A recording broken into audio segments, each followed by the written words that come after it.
Welcome to the OHO. We'll be cleaning up some bluegills, go through the bone structure, kind of how-to video, then I'll go through full speed and how I can definitely do them under 30 seconds consistently. And yeah, one after another, boneless fillets. It's Easter weekend, so happy Easter. Please like and subscribe. And once again, there are many different ways to clean a bluegill. This is the way I learned and what I'm used to doing, but I got pretty decent at it. So hopefully you like and appreciate the video. Right along kind of pelvic fin, pectoral fin, and up along just underneath the gill. So I like to lift the gill, go just underneath that fin, kind of line that up right there. And that's your first cut, right along the spine right here, going up to the head. So then we turn the knife, we're gonna go follow along the edge right here. So follow along the edge. You can definitely, right along next to the dorsal fin here, you wanna be right along next to it. And you kind of get to the back of the bluegill, and you want to poke your knife through. You can see it poking through right here. And you don't want to saw up, you want to kind of stay flat and get all the meat all the way back out to the tail. And I love to kind of like pre-do it, like get along this back right here. So as I bring the knife back, I already kind of get it cleaned up. Now you can hear the bones right there. You're not going to cut through them. Bluegills are pretty good. So now you kind of cut up towards, take your knife and angle up. You want to angle up there a little bit right there. And then I've always kind of rolled it past over the spine. You can see the top of it's right here, down there along the rib cage.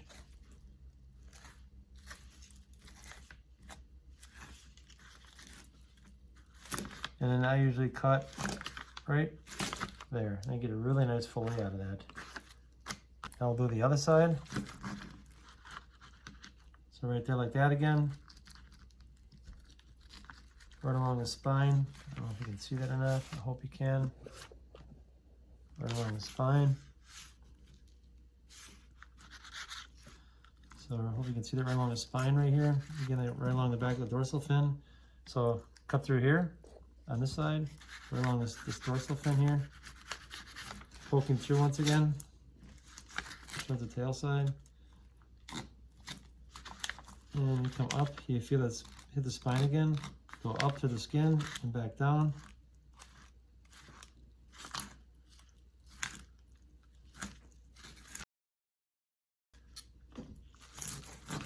It's another bluegill here.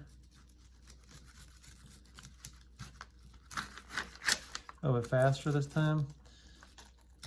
It's very nice to also keep your table flat. Like if you're trying to clean up at an angle, it's very hard. You need to get your knife. It's easier to clean if you're at the same hands or the same level of the bluegill. The bluegill's up here, it's hard. If it's down below, it's hard, right? You want it right where you're kind of like your swing is functioning. It makes it much easier to clean if you're at that workable height.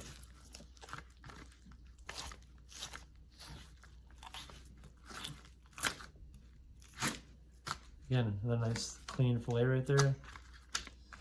And now we'll do this side. Coming right down along the edge right there, poking through.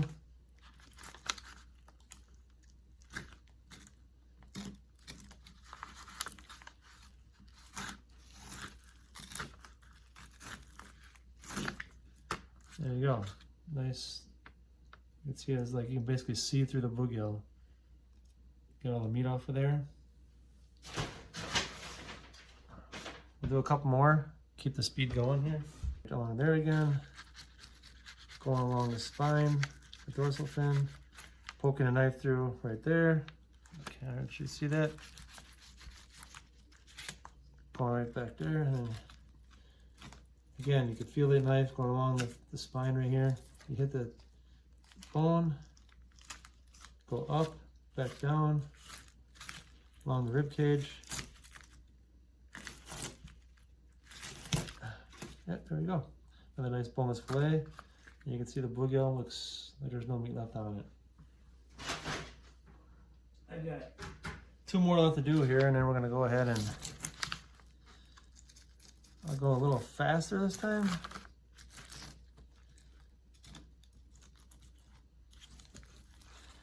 It takes a while to get the knife trimming down, but you can see how fast you can go.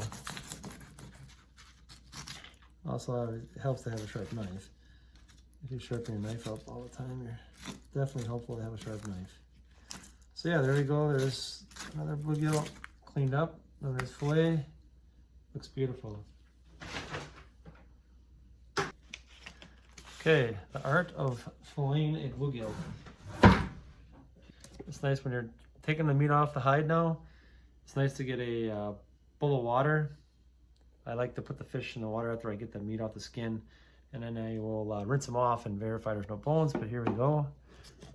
Just try to make this a nice quick video here.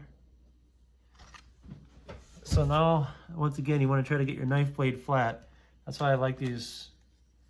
I've had this knife for a while, but they're very typical in all stores. But you know what I mean? I like a little flex in the blade so I can get down. So here's the bluegill.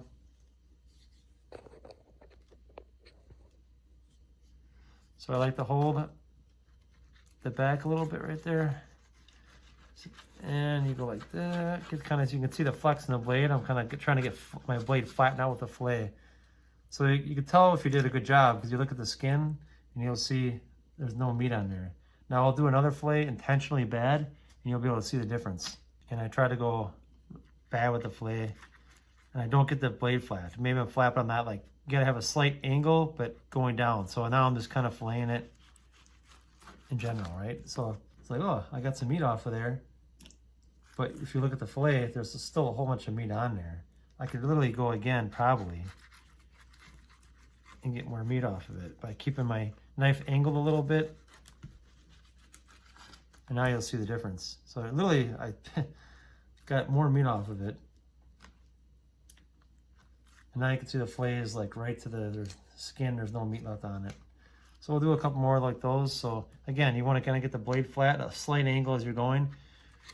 Sometimes you can just go right through it if your knife's really sharp, but yeah, I do a little sawing action because my knife's not crazy sharp, but you can still see the hide looks really good there, the fillet itself. So it doesn't take long to take the meat off, and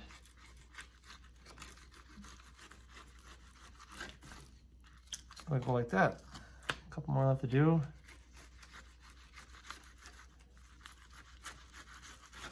And then we'll go to the cleaning station, the sink. And I'll show you what I do there to double check the bluegills just to make sure there's no bones, which there isn't, and then rinse them off and get them ready for freezing or to eat.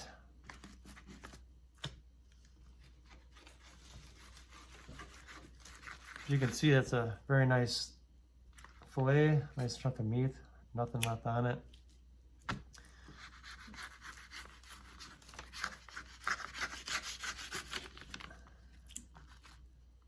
Looks beautiful. I like to put the fish guts right in the freezer because it's not garbage day yet. So, okay, I personally don't like to put the scales down the sink. I'll go to the garbage disposal side, so if I got any, but I also put the strainer in there, as you can see, and then usually I'll rinse out the sink a little bit, make sure it's cleaned out before I dump my bluegill plates in there. But yeah, I'll rinse out these fish. Go through and you can kind of feel them too with your fingers, the bones. Not that there are any, because we hopefully did a good job filleting them. But any little bloodiness and stuff like that, you soak it in the water for a little while and it'll come right out. And then you can rinse your water again. You're mostly getting off the scales, make sure you get all the fishy smell away.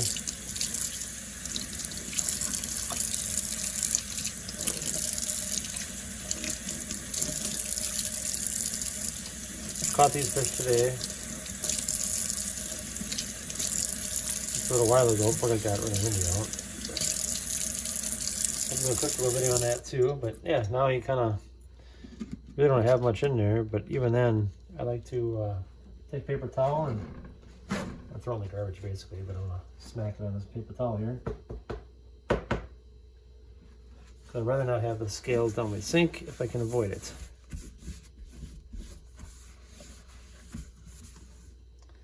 Okay, that's it. Thanks for watching.